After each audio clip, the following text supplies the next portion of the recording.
parte de la expresión gráfica. Ese nombre puede ser muy distinto a nivel percepción si lo representas gráficamente de una forma muy tradicional, así lo representas de una forma muy vanguardista. Entonces, el mismo nombre puede darte connotaciones completamente distintas con un estilo gráfico muy colorido o con algo muy formal. Entonces, la parte gráfica es crucial y tiene que ir siempre muy ligado al nombre, ya sea para reforzar un concepto o para complementarlo. Tenemos después el eslogan. El eslogan te dice algo más de la empresa.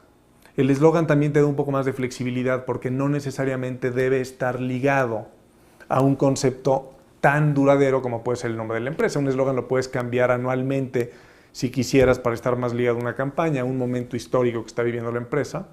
Pero repito, siempre de alguna forma tratando de completar algo que no se esté dando en la comunicación.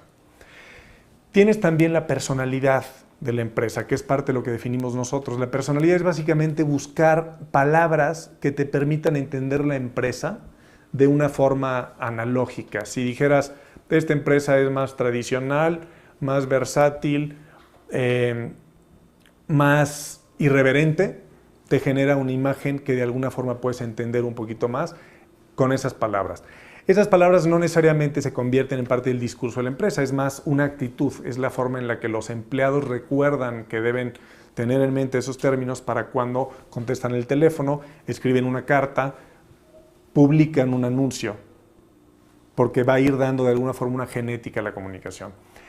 Después ya como parte de la expresión gráfica tienes fotografías, tienes ilustración. ¿Qué tipo de ilustración? No es lo mismo hacer una ilustración muy libre que hacer una ilustración muy controlada. Si es fotografía, bueno, ¿cómo te vas a expresar con esa fotografía? Una fotografía en blanco y negro te dice una actitud muy distinta a una fotografía a color, una fotografía que intenta ser también muy dinámica, con todo algo más organizado, más ordenado puesto en escena, ¿no? Todos esos elementos terminan siendo la forma en la que la empresa es percibida y se comunica.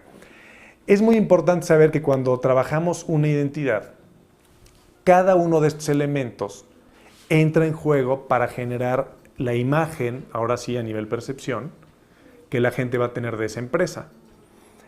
El tipo de voz, el tipo de palabras que utilizas como empresa, si hablas de usted a tus clientes o si hablas de tú, es parte también que no necesariamente se define con el logotipo, pero apoya al logotipo.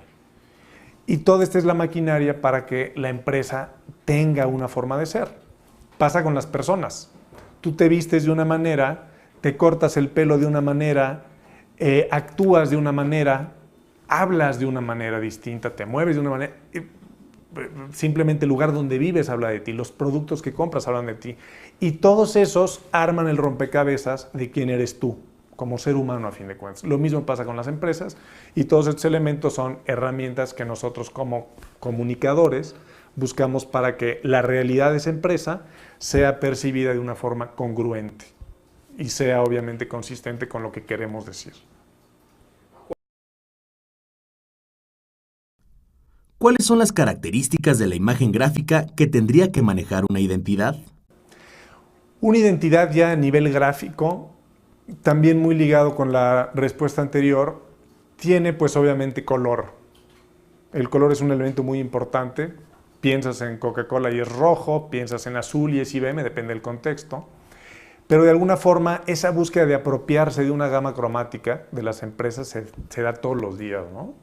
Hay el caso del estadio de Boca Juniors en Argentina, en Buenos Aires, en donde tuvieron que poner Coca-Cola con azul y amarillo porque eran los colores del Boca y el rojo era del River Plate. Entonces, te tienes que adaptar a las necesidades, pero siempre tratando de conservar tu propia identidad y paradójicamente aquí la empatía con la audiencia a la que tratas de conquistar, ¿no? Pero el color es un tema muy importante. Obviamente, la parte del logotipo, tu estilo tipográfico, nos lleva también a la tipografía. La tipografía, la familia tipográfica que escoges, de alguna forma empieza a dar un tono de voz que no puedes decir con un locutor, por ejemplo, de viva voz. Si tienes una tipografía pesada, es como si estuvieras hablando más pesado. Si tienes una tipografía más light, es como un tono de voz más suave. Si escribes en mayúsculas contra minúsculas, ese tipo de cosas. El estilo fotográfico lo mencioné, que también es parte muy importante de la definición. Las retículas que utilizas en diseño editorial para la empresa, no es lo mismo usar tipografías que están llegando a los márgenes en donde se siente cierta tensión a generar espacios en blanco, tal vez una interlínea un poco más abierta, que te habla de una empresa un poquito más sutil, más etérea si tú quieres, ¿no? Entonces, esos elementos yo diría que son los que componen la identidad. El estilo también, aquí hay algo muy interesante, cuando hablamos de promocionales para las empresas, no es lo mismo regalar una taza que regalar una gorra, que regalar un mousepad, que regalar muchas cosas. Entonces, incluso eso termina siendo un vehículo de expresión, de qué eliges para comunicarte. ¿Cuáles son los aspectos técnicos de la producción que influyen en el diseño de la imagen gráfica de la identidad? Creo que aprendemos en la escuela que un logotipo debe ser muy fácilmente reproducible. Casi, si lo puedes resolver a una sola tinta, que funcione como sello de goma, tienes un mejor logotipo que no, que si el que necesita selección de color, por decir algo. Siento yo que las cosas han cambiado mucho.